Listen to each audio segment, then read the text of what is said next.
Vamos a hablar acerca de dinámica rotacional. Este sería el análogo de las fuerzas aplicadas a un sistema en movimiento rotatorio.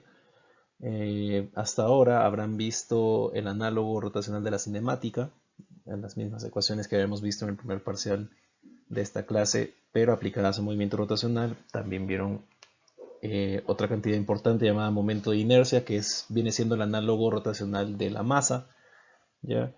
Y pues de cierta manera eso tiene que ver un poco con la energía de rotación de un sistema. Ahorita entramos a ver el análogo de la fuerza rotacional, que viene siendo el momento de torsión o torque. Para eso se nos dice que cuando se ejerce una fuerza sobre un objeto rígido articulado en torno a un ejemplo podría ser lo que usted ve a su izquierda. Eh, el objeto rígido que se articula en torno a un eje podría ser cada una de esas tuercas que mantienen unida esa llanta al vehículo. Y pues si usted aplica una fuerza a un objeto que está articulado en torno a un eje, como esas tuercas, el objeto, la tuerca por ejemplo, tiende a dar vuelta en torno a dicho eje. Esto es si usted aplica una fuerza.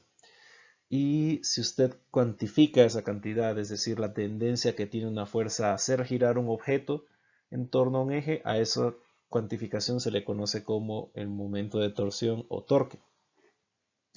Y pues en este momento vamos a ver aplicado este concepto del torque sobre este sistema que tenemos acá. Digamos que usted quiere cambiar ese neumático porque está pinchado o algo. Uno lo que hace pues es tratar de aflojar la rueda. Aquí se intenta aflojar primero de manera infructuosa con la mano. Puede hacer que aquí el problema no sea el hecho de que no se aplica suficiente fuerza, sino más bien el hecho de que no hay una distancia apropiada de rotación de manera de poder aplicar la fuerza apropiadamente. O sea, la fuerza, por muy fuerte que tratemos de aflojar esa tuerca, pues no va a funcionar, ¿ya? Y pues lo que uno hace es auxiliarse de una llave de ruedas, como la que podemos ver en la imagen, ¿sí? Al colocar la llave de ruedas, pues uno sí puede más fácilmente tratar de aflojar esa tuerca, ¿ya? Y esto tiene que ver con el hecho de que ahora usted aplica la fuerza a una distancia respecto del eje de giro, que en este caso el eje de giro es donde está acoplada la tuerca, ¿ya? Hay algunas cantidades importantes que podemos definir acá, ¿sí? Sobre esta cuestión del torque, que son estas de acá. Una es ese vector R en morado que aparece ahí, que es el radio de giro, el radio sobre el cual se va a aplicar la fuerza para hacer girar esa tuerca. Otra es la fuerza F, que es la que podemos notar más a la izquierda, ya que es la fuerza que en este caso va a aplicar la mano para poder girar esa tuerca. Ya la aplica la fuerza sobre la llave de ruedas para poder girar esa tuerca. Esa fuerza sigue la línea punteada que le prosigue a continuación, que es lo que conocemos como la línea de acción de la fuerza. Vemos que hay un ángulo phi entre la fuerza aplicada, entre la línea de acción de la fuerza y el radio de giro, el radio sobre el cual se va a aplicar la fuerza para girar la tuerca.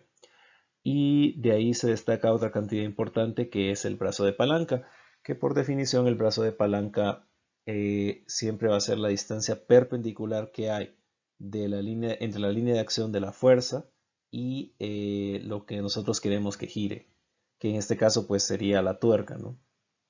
Entonces la distancia entre el eje de giro o el eje de rotación de un objeto y la línea de acción de la fuerza, esa distancia perpendicular, esa distancia de 90 grados, es lo que se conoce como el brazo de palanca. Y pues al aplicar ya la fuerza a lo largo de esa distancia, nosotros vamos a tener que, en efecto, ahí sí vamos a poder aflojar la tuerca, tal como podemos ver en el video, ¿ya? Podemos definir matemáticamente el torque como el producto cruz entre ese radio de acción, esa distancia que hay entre el eje de giro y el punto en el cual se aplica la fuerza, es el producto cruz de este con la fuerza en sí misma. ¿ya? Y pues esto se evidencia en la imagen que tenemos en la izquierda, ¿no? Usted aplica la fuerza en esa distancia y lo que produce como resultado es que la tuerca, que sería en este caso representada por el punto negro que aparece sobre ese ring, eh, el torque iría hacia arriba. ¿Por qué? Porque queremos pues que la tuerca se afloje, ¿no? En este caso se mueva hacia arriba, ¿ya? Si quisiéramos socarlo, la fuerza tendría que ir aplicada en dirección opuesta y tendríamos que el torque también iría en dirección opuesta, iría hacia adentro, hacia abajo en este ring, ¿ya? Entonces, por definición, el torque es matemáticamente el producto cruz entre R y F, ¿ya? El radio de giro, el radio de acción de la fuerza, el radio de la fuerza, multiplicado por la fuerza aplicada. Es fácil hacer el análisis dimensional de esta cantidad, le corresponden unidades de Newton metro. Y pues aquí se hace la aclaración de que no es lo mismo que los joules, ya que en su momento cuando nosotros dedujimos expresiones de trabajo, veíamos que se relacionaban con fuerzas y fuerza multiplicada por un desplazamiento, ¿no? Y pues le daba unidades de Newton metro también. Este Newton metro no es el mismo Newton metro del trabajo. El Newton metro del trabajo uno lo define por joules, debido a la capacidad que tiene el trabajo de transferir energía al sistema. Este es el Newton metro que uno utiliza para poder medir el torque, o también se le conoce como par, ¿ya? O sea, si usted quiere medir par o torque o momento de torsión, eh, usted lo mide en unidades del sistema internacional por medio de Newton metro, que es lo que tenemos acá. Pero pues hacer la aclaración de que no es lo mismo que los joules. Más abajo nosotros podemos notar por la definición del producto cruz que quizá habremos visto en vectores y matrices, la magnitud de un vector que se compone de un producto cruz es simplemente multiplicar las magnitudes de los dos vectores multiplicados por el seno del ángulo entre ambos, ¿ya? Donde pues phi es exactamente el mismo ángulo que habíamos marcado antes, que había entre la fuerza aplicada y, y el radio de giro. Más abajo es una notación un poco más limpia en la que tenemos en naranja marcado R por seno de phi. Y pues si ustedes observan la geometría de la figura de la derecha, que es básicamente la misma del sistema que estábamos gestionando anteriormente, que era tratar de aflojar la tuerca de un ring, pues R seno de phi no es más que el brazo de palanca. Así que podemos plantear en conclusión que la magnitud del torque no es más que la magnitud de la fuerza aplicada multiplicada por el brazo de palanca que se ejerce para poder hacer girar un objeto, ¿ya? Entonces, esta es la descripción matemática del torque. Bien, a continuación vamos a hacer notar la relación que hay entre la fuerza aplicada y el brazo de palanca, cuál es la importancia del brazo de palanca en la definición del torque. Y para eso nosotros vamos a estudiar tres escenarios. Consideremos este primer escenario a la izquierda, ¿ya? Que es tratar de abrir esa puerta. Aquí se trata de abrir la puerta directamente en el punto más alejado del eje de giro. El eje de giro evidentemente son las bisagras que están a la derecha en esta puerta, para este caso, ¿ya? Se hace notar en la fórmula del torque en la que tenemos arriba que es fuerza por brazo de palanca, pero también se recuerda que es fuerza por el radio de giro por el seno del ángulo entre esos dos vectores de la definición que teníamos matemática del torque, ¿ya? Lo importante acá es lo que está marcado en violeta, que es la relación proporcional que hay entre el brazo de palanca y el radio de giro. Es decir, si usted aumenta el radio de giro, usted aumenta el brazo de palanca y viceversa. Pues en este caso, este es el caso en el cual el radio de giro es más grande, ¿sí? Usted se va a tratar de abrir la puerta desde el extremo. El radio de giro es el más grande y como resultado, al aplicar la fuerza, usted tiene que la puerta se puede abrir bastante, ¿ya? Aunque sea una fuerza pequeña. En el segundo escenario,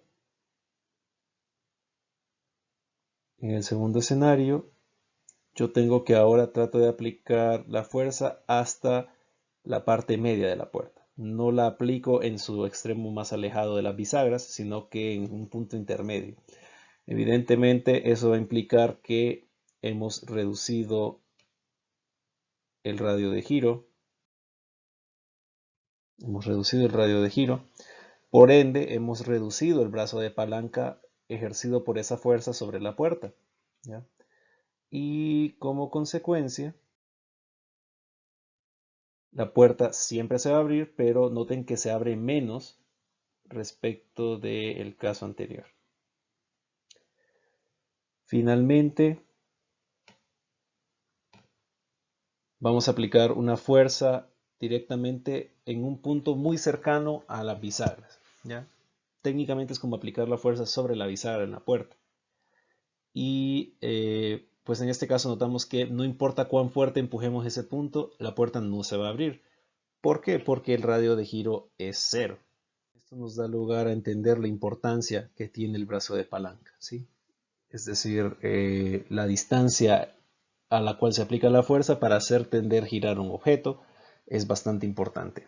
Y eso me dice en qué magnitud es tan grande o tan pequeño el torque. ¿Ya? Sí, mediante estos ejemplos, estos sistemas físicos, hemos comprobado la relación que hay entre estas dos cantidades. Para finalizar en la definición del torque, pues notar que en su momento, cuando vimos fuerzas, yo veía que al ser cantidades vectoriales, podía sumar las fuerzas en un sistema, obtener una fuerza neta, y en función de la fuerza neta que actuaba sobre el sistema, pues teníamos ciertos comportamientos en el movimiento de un sistema lineal. Lo mismo se puede hacer con los torques. Aquí tenemos ese cuerpo rígido en el cual actúan dos fuerzas. Si usted tuviera dos o más fuerzas actuando sobre un objeto rígido, cada una va a tender a producir una rotación en torno a un eje. En este caso, el eje corresponde al punto O que aparece en el cuerpo rígido, ¿ya? Entonces, cada una de estas fuerzas va a tender a generar un torque en torno a O. Ahí podemos ver, aparte de las fuerzas, los brazos de palanca asociados a cada uno de ellos. Recuerde que el brazo de palanca es la distancia perpendicular que hay entre el eje de giro y la fuerza aplicada, ¿ya? O la línea de acción de la fuerza aplicada. Y pues aquí podemos determinar un torque neto en torno a un eje, ¿ya? Que es básicamente análogo a las fuerzas, la suma de los torques que actúan sobre el sistema. Para este sistema de acá, si se asume que la fuerza F1 es mayor que la fuerza F2, nosotros tendremos que el torque neto quedaría expresado como aparece en naranja, ¿no? Sería T1 más T2, donde T1 es la fuerza por su brazo de palanca, positivo, ya que, como sabrán, por convención definimos torque, cantidades angulares positivas, todo movimiento que se dé en sentido antihorario. Y el otro torque sería un torque negativo, ya que este torque generaría un movimiento horario, y por convención nosotros definimos que movimiento horario angular corresponde a una cantidad que sea negativa, y el torque se somete a ese sistema de referencia también. Si asumimos nosotros que la fuerza F1 ejerce un mayor torque que la fuerza F2, vamos a tener que el torque neto se va a dirigir en sentido antihorario, pero la que haya una acción de F2 va a hacer que este torque sea más lento, ya un poco más gradual. Y pues se hace la observación de que el momento de torsión depende de la elección del eje de rotación. Si yo cambiara la ubicación del eje de rotación, lo pusiera de repente más cerca de donde se encuentra la fuerza F1, pues yo voy a tener que el giro va a ser diferente, que la acción que ejerce cada una de las fuerzas va a ser diferente. ¿Por qué? Porque estamos reduciendo o aumentando, según sea el caso, el brazo de palanca que ejerce cada una de estas fuerzas sobre ese cuerpo rígido en el nuevo eje de giro que nosotros definamos. Entonces hay que tener precaución, el torque no es una cantidad fija, esta depende de la elección del eje de rotación.